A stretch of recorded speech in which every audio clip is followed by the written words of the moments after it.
हाय again student. Hem Disha English classes में आप लोगों का स्वागत है। मैं हेमंत सर फिर आपके सामने प्रस्तुत हूँ एक नया पाठ पढ़ाने के लिए। ये पाठ का नाम है black aeroplane, written by Frederick Forsyth. ये मैंने पहले एक पाठ पढ़ाया था, द फर्स्ट फ्लाइट। किताब का नाम भी फर्स्ट फ्लाइट है और उसका पहला पोर्शन भी फर्स्ट फ्लाइट था, जो सीगल के बारे में था। सीगल कैसा उड़ना सीखता है, कैसे अपने डर के ऊपर विजय प्राप्त करता है। इसके बाद इसका ही दूसरा पोर्शन है ब्लैक एरोप्लेन।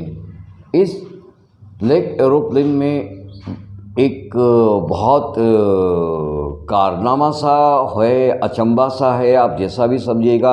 शुरू में हो सकता है कि आपको इतना अनमना सा लगे, लेकिन जैसे जैसे कहानी आगे बढ़ती जाएगी आपको बहुत रोमांच महसूस होता चलेगा। इसको एक एक लाइन, एक एक पैराग्राफ के साथ आप पढ़िएगा, मेरे साथ सीखिएगा, समझिएगा। आपको कोई दिक्कत नहीं आएगी, जैसे कि हमेशा से कहता हूँ। और एज़ यूजुअल मैं कहना चाहूँगा, अपनी किताबें खोल के रखिएगा।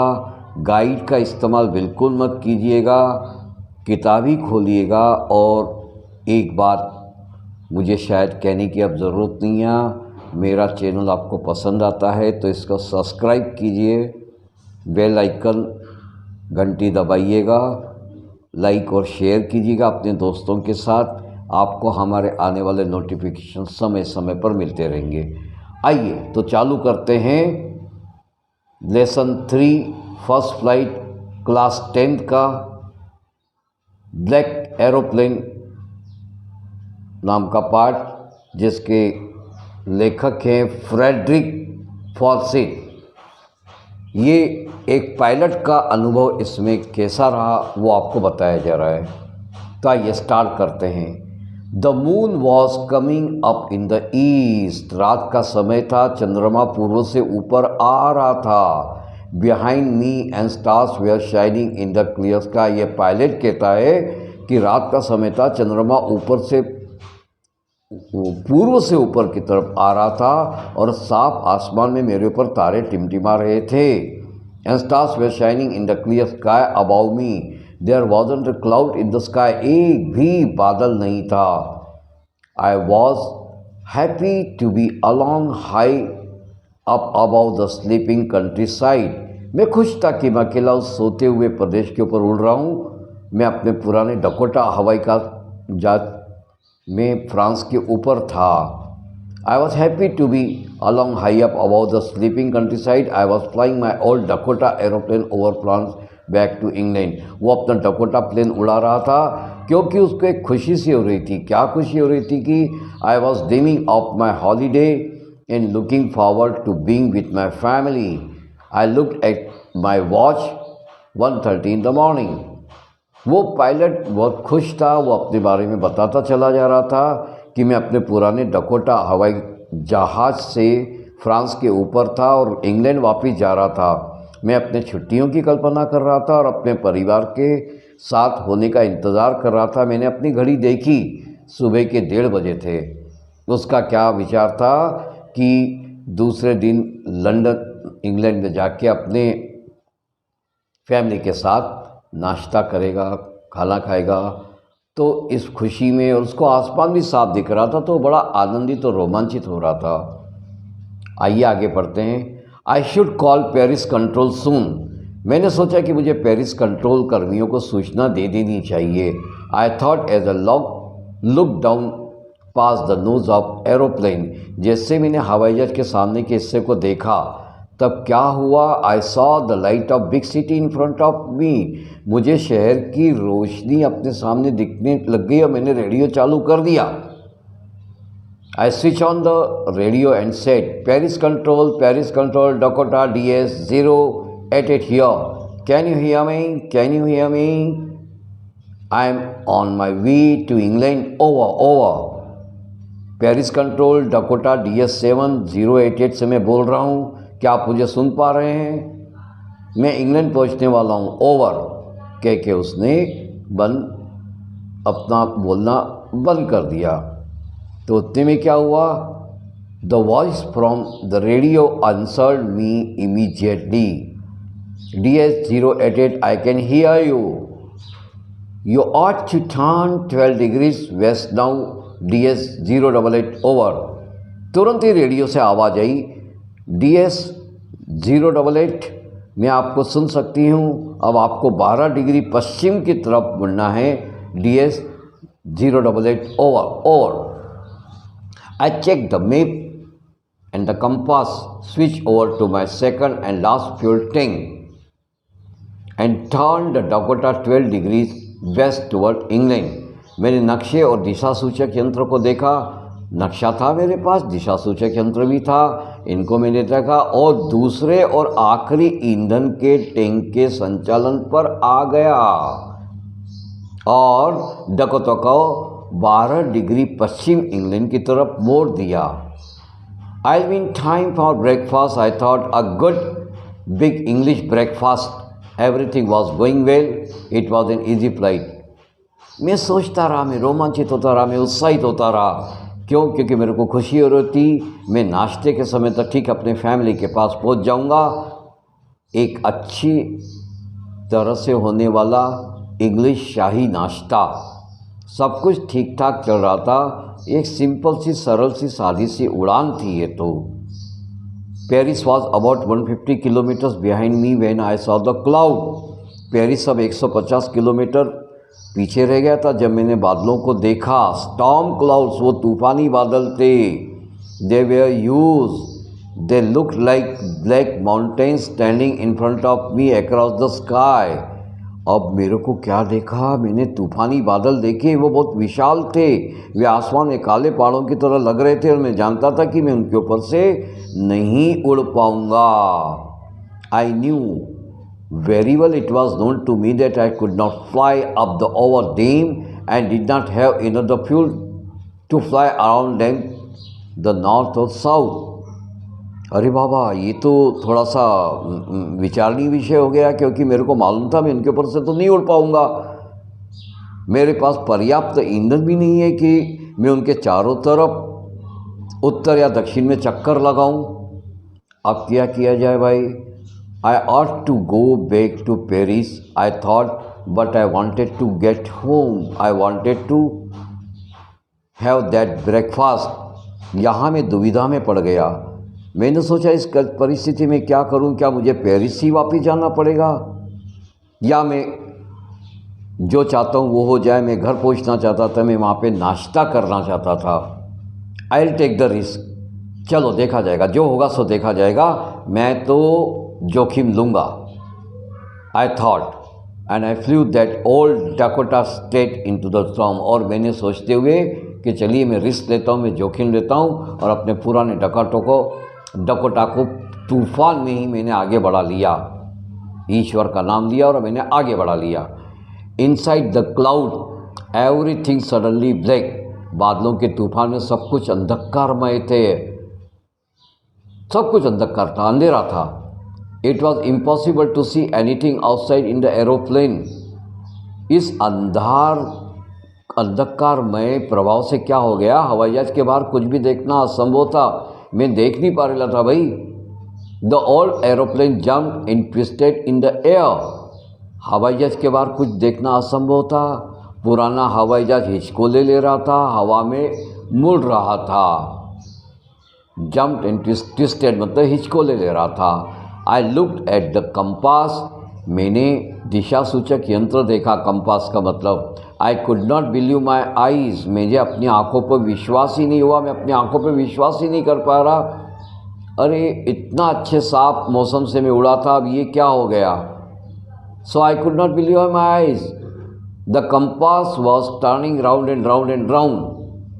अब ये तो गड़बड़ होती जा रही थी। दिशा सूचक यंत्र जो कंपास मेरे पास घूमता ही जा रहा था, घूमता ही, कहीं पे भी स्थिर होने का नाम ही नहीं ले रहा था वो। The compass was turning round and round and round. It was dead. कहने का मतलब कंपास काम करना बंद कर चुका था, मृतप्राय हो चुका था। इट वुड नॉट वर्क, वो काम ही नहीं कर रहा था। The other instruments were suddenly dead, और भी दूसरे यंत्रों ने भी काम करना पूरी तरह से बंद कर दिया था। इसके बाद एक चीज़ थी मेरे पास जिसमें मैंने कोशिश करना चाहिए, वो थी रेडियो। तो आई ट्राइड द रेडियो, मैंने रेडियो चलाने की कोशिश की। Paris control, can you hear me? Paris control, क्या आप मेरे को सुन सकते हैं? No, there was no answer, कोई उत्तर ही नहीं आया। The radio was dead too. अब रही सही बात, रेडियो भी मृतप्राय हो चुका था, रेडियो ने भी काम करना बंद कर दिया था। अब मैं कहाँ कंट्रोल रूम पे संपर्क करूँ, मुझे समझ में नहीं आ रहा था। अब आई हैड नो रेडियो, मेरे पास दूसरा रेडियो नहीं था। No compass and I could not see where I was, और मैं देख ही नहीं पाया कि मैं कहाँ था। I was lost in the storm, मैं पूरी तरह से गुप्त अंधेरे के साथ तूफान में खो चुका था, धरती से इतनी ऊंचाई की ओर। अब एकदम से पूरी तरह से घबराहट तो खैर ठीक जो भी है होती है ऐसे सिचुएशन में, लेकिन असमंजस में भी था। Then the black cloud quite near me, काले बादल मेरे करीब थे। आई सॉ अनदर एरोप्लेन, मैंने बाजू से जाते हुए दूसरा एरोप्लेन देखा। It had no light on it wings, उसके दोनों पंखों के ऊपर कोई लाइट ही नहीं थी, प्रकाश ही नहीं था। But I could see it flying next to me through the storm.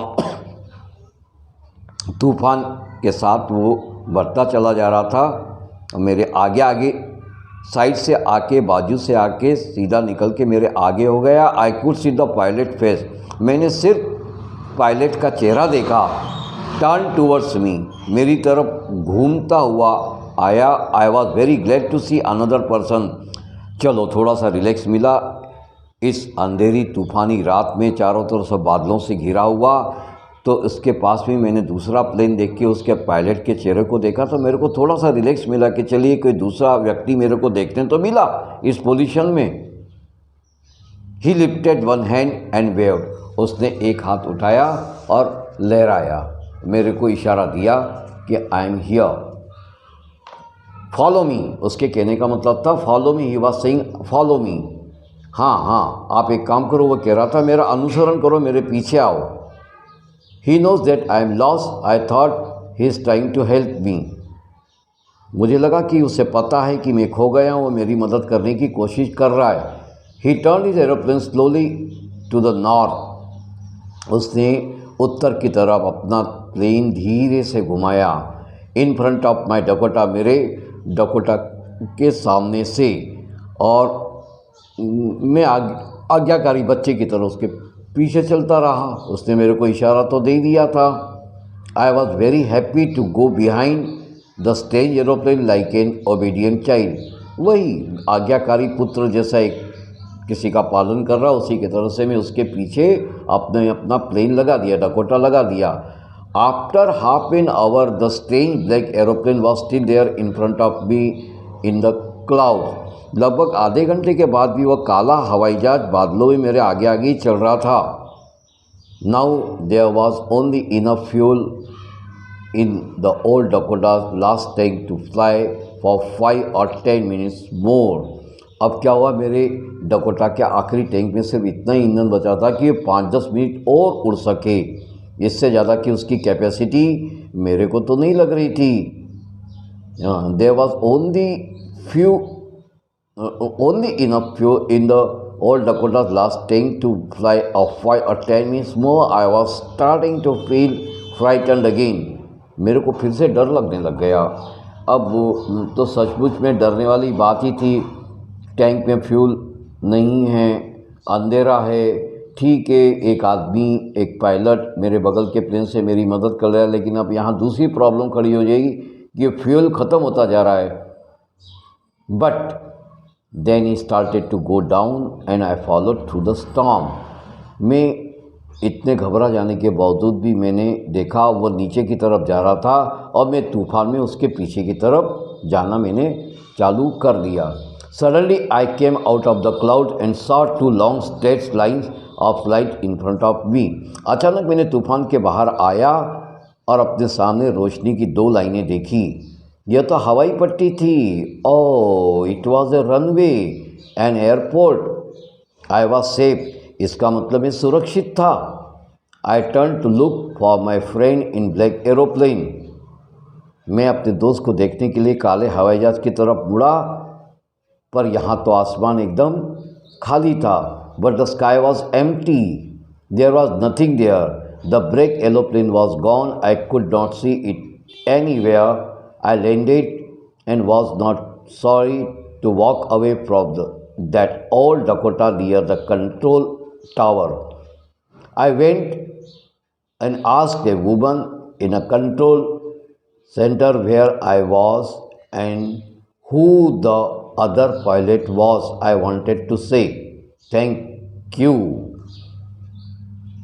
मुझे वहाँ पे उतरना पड़ा। तब मैंने देखा आसमान खाली था, वहाँ पे कुछ भी नहीं था। वो काला हवाई जहाज गायब हो चुका था, आंखों के सामने से ओझल खत्म। अभी कुछ दिख नहीं रहा था। मतलब मैं कहूँ कि ये काला बादल में काला हवाई जहाज जो आया था, जिसने मेरी मदद की, उसके पायलट ने यहाँ पे हवाई पट्टी के बाद सुरक्षित उतरने के बाद जहाँ आसमान साफ दिख रहा था, अब मुझे कुछ भी नहीं दिखाई दे रहा था। मैं उतरा और अपने पुराने डकोटा को छोड़ने में जरा सी भी चूक नहीं की। सीधा कंट्रोल रूम गया। मैं वहाँ एक महिला से पूछा कि वह कहाँ है और दूसरा पायलट कौन था। मैं उसे धन्यवाद कहना चाहता था भाई।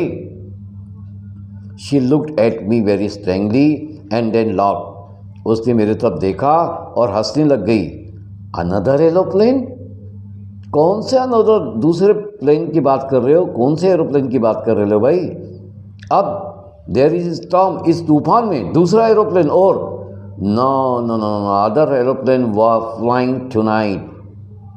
कोई भी प्लेन अदरक में नहीं उड़ा ही नहीं। इस तूफान में कैसे उड़ेगा? सिर्फ आपका ही हवाई जहाज था जो रडार पर उड़ रहा था।